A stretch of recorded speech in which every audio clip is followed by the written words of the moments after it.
ده مصر كلها تشوفه النهارده كده عشان تعرفوا هبه ساكته ليه.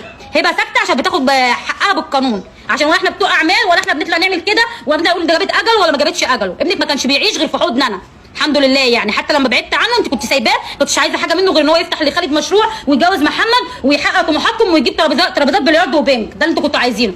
تمام؟ في الوقت ده كانت هبه عايزاه بس يقوم، وكانت عايزاه في حضنها مش عايزاه اكتر ولا اقل. فهو الله ربنا رحمه من النفاق والكذب والطمع والحسد. الحسد اقل عين في الارياف، فعلا اقل عين في الارياف جابت الراجل على الارض. حسبي الله ونعم الوكيل فيكم، لا تشوفوا ولا تكسبوا على رايك.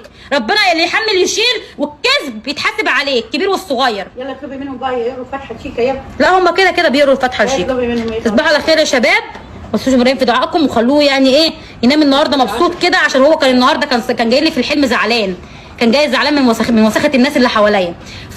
ربنا يعين كل واحد على سواد قلبه وعلى الغل والحقد. والله العظيم رحت اشتكيت له قسما بالله، رحت اشتكيت وحسبنا ربنا يجعلها من حظكم ونصيبكم. يلا تصبحوا على خير يا شباب.